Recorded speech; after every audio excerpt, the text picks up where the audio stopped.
गोरखनाथ जी भारतीय संत परंपरा के महान योगी और नाथ संप्रदाय के प्रमुख गुरु माने जाते हैं।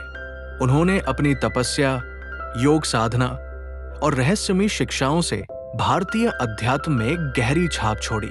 गोरखनाथ जी के जीवन, उनकी शिक्षाओं, चमत्कारों और महत्वपूर्ण कथाओं का विस्तृत विवरण बहुत ही रोचक और प्रेरणादायक है। मैं गोरखनाथ जी के जीवन पर एक विस्तृत कथा सुनाने जा रहा हूं, तो से मेरा अनुरोध है कि संपूर्ण कथा अवश्य सुने। इससे आपको हमारे सनातन गुरु गोरखनाथ जी की शिक्षाओं और शक्तियों का बोध होगा।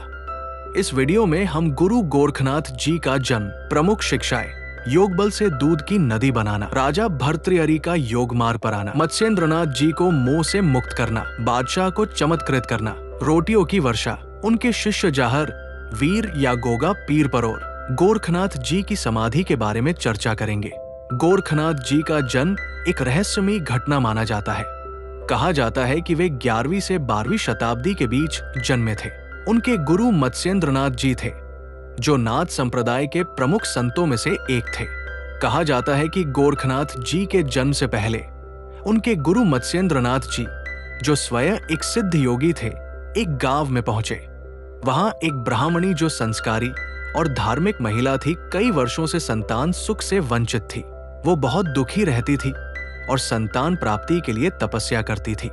जब मत्स्येंद्रनाथ जी गांव में भिक्षा मांगने पहुंचे तो वो महिला उनके पास आई और उनसे संतान प्राप्ति का आशीर्वाद मांगा। मत्स्येंद्रनाथ जी ने योग शक्ति से भविष्य को देखा और समझा कि इस महिला की कुंडली में संतान प्राप्ति का योग नहीं था। फिर भी उसकी भक्ति और श्रद्धा से प्रसन्न होकर उन्होंने उसे आशीर्वाद दिया और कहा, तू चिंता मत कर, तुझे एक महान पुत्र प्राप्त होगा जो संपूर्ण विश्व को योग और आध्यात्म का ज्ञान देगा। इसके बाद उन्होंने महिला को एक भभूत यानी राख दी और कहा कि वह इसे श्रद्धा से ग्रहण करे। महिला ने मत्स्येंद्रनाथ जी की दी हुई भभूत के बारे में अपनी सखियों को बताया तो उनकी सखियों ने बताया कि आजकल के ढोंगी बाबा का कोई भरोसा नहीं, क्या पता विष मिला के दे दिया हो। महिला की सखियों ने और भी बुरा भला कहा, जिससे महिला की मति फिर गई और उसे सखियों की बात सही लगी। महिला ने भभूत को गोबर की ढेरी पर फेंक दिया। 12 वर्षों बाद जब मत्स्येंद्रनाथ जी दोबारा उस गांव में आए तो महिला के घर भिक्षा मांगने गए। महिला अभी भी दुखी थी। गुरुजी ने पूछा, माई, तुम्हारा पुत्र कहाँ है? अब तक तो वो बहुत बड़ा हो गया होगा।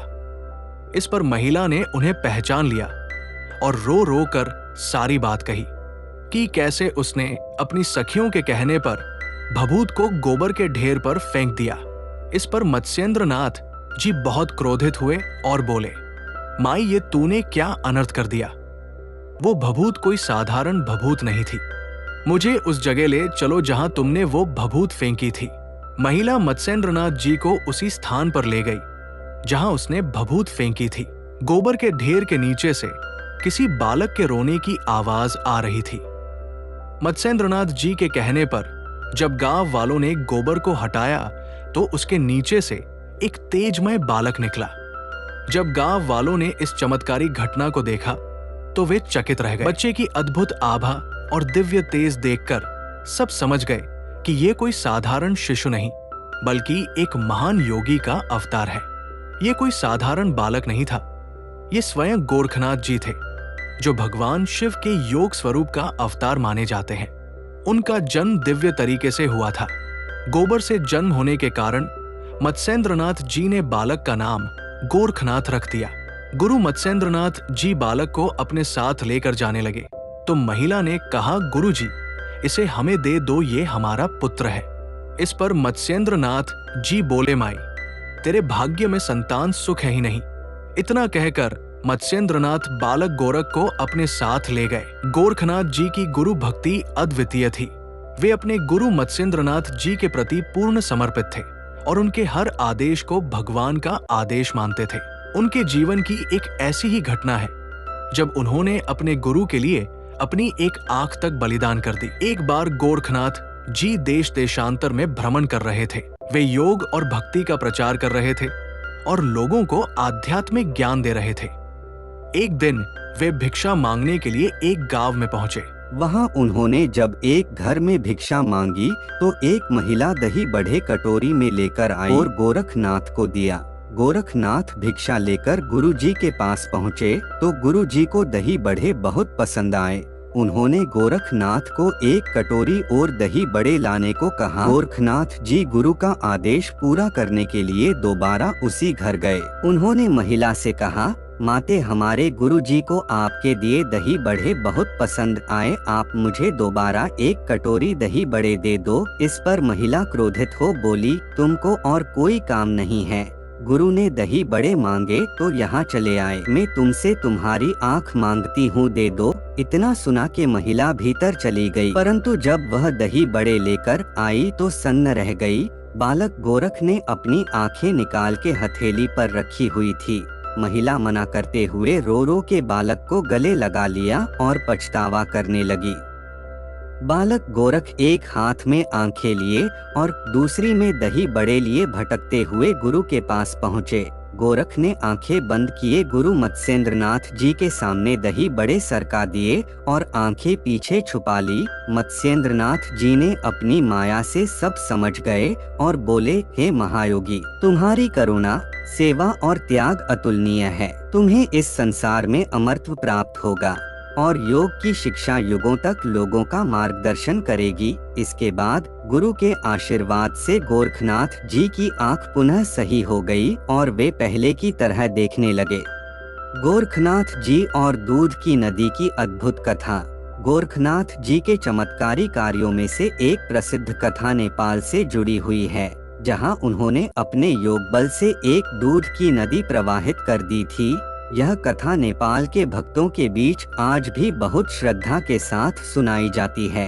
यह कथा उस समय की है जब गोरखनाथ जी नेपाल में तपस्या कर रहे थे। नेपाल के काठमांडू क्षेत्र में स्थित पशुपतिनाथ मंदिर में वे गहन ध्यान और साधना में लीन थे। उनकी उपस्थिति से पूरा क्षेत्र आध्यात्मिक ऊर्जा से भर गया था। लेकिन उस समय नेपाल के राजा और वहाँ के लोग उनकी महिमा से अनजान थे। नेपाल में उस समय एक बड़ा संकट था। वहाँ भयंकर अकाल पड़ा हुआ था, नदियाँ सूख चुकी थीं, खेतों में अनाज नहीं हो रहा था और पशु भी भूख प्यास से मर रहे थे। लोगों को पीने का पानी तक नहीं मिल पा रहा था। इस कठिन परिस्थिति में लोग पशुपतिनाथ भगवान से प्रार्थना कर रहे थे कि वे कोई चमत्कार करें और उन्हें इस आपदा से बचाएं। नेपाल के उस समय के राजा को किसी संत महात्मा पर विश्वास नहीं था। जब उन्हें बताया गया कि कोई महायोगी गोरखनाथ यहाँ आकर ध्यान कर रहे हैं और वे इस संकट को दूर कर सकते हैं, तो राजा ने इसे मजाक समझा। राजा ने गोरखनाथ जी को आजमाने के लिए अपने दरबारियों और सैनिकों को भेजा। उन्होंने गोरखनाथ जी को प्रणाम किया और कहा, हे योगीश्वर, यदि आपके पास इतनी ही सिद्धियां हैं तो इस सूखे की समस्या को हल करें। हम देखना चाहते हैं कि आप कितने शक्तिशाली हैं। गोरखनाथ जी ने राजा के अहंकार को समझ लिया और मुस्कुराते हुए कहा, संसार के संकट केवल चमत्कार से हल नहीं होते, बल्कि मनुष्य को स्वयं भी परिश्रम करना पड़ता है। परंतु यदि भगवान शिव की कृपा हो तो कोई भी कार्य असंभव नहीं है। गोरखनाथ जी ने अपने योग बल से भगवान शिव का ध्यान किया और कुछ मंत्रों का उच्चारण किया। उन्होंने पृथ्वी पर अपनी योग शक्ति से प्रभाव डाला और वहां एक गहरा गड्ढा खोद दिया। जैसे ही उन्होंने अपने त्रिशूल से उस स्थान को स्पर्श किया, वहां से एक श्वेत दूध की धारा निकलनी शुरू हो गई। देखते ही देखते वह दूध एक नदी में बदल गया और पूरा क्षेत्र दूध से भर गया। लोगों ने देखा कि वह दूध गाय के दूध के समान शुद्ध और गाढ़ा था। वह दूध मिट्टी को नहीं गीला कर रहा था, बल्कि स्वच्छता बनाए रख रहा था। लोगों ने उसे पीना शुरू किया और उनका शरीर ऊर्जावान और बलशाली हो गया। कई वर्षों से भूखे प्यासे लोग दूध को एकत्रित करने लगे और उन्होंने इसे भगवान पशुपतिनाथ को भी अर्पित किया। राजा और दरबारी यह देखकर आश्चर्यचकित रह गए। राजा को अपनी भूल का एहसास हुआ और उन्होंने तुरंत गोरखनाथ जी के चरणों में गिरकर क्षमा याचना की। गोरखनाथ जी ने राजा और वहां के लोगों को एक महत्वपूर्ण शिक्षा दी। मनुष्य को केवल सांसारिक सुखों में नहीं फंसना चाहिए। योग, भक्ति और परिश्रम से ही जीवन में उन्नति होती है। प्रकृति के साथ सामंजस्य बनाए रखना आवश्यक है। यदि हम जल, वायु और धरती का सम्मान करेंगे तो वे हमें कभी कष्ट नहीं देंगी। इसके बाद राजा ने गोरखनाथ जी को सम्मानित किया और पूरे नेपाल में उनकी महिमा का प्रचार किया। आज भी नेपाल के कुछ क्षेत्रों में ऐसे गड्ढे और झरने हैं जिनके बारे में माना जाता है कि वे गोरखनाथ जी के चमत्कार से उत्पन्न हुए थे। नेपाल के भक्तगण विशेष रूप से पशुपतिनाथ मंदिर और गोरखनाथ मंदिर में इस कथा का उल्लेख करते हैं और गोरखनाथ जी की भक्ति में लीन रहते हैं। दोस्तों, आगे की कथा के लिए भाग 2 का इंतजार करें और आप भी अगर गोरखनाथ जी को मानते हैं तो कमेंट में जय गुरु गोरखनाथ जरूर लिखें। धन्यवाद।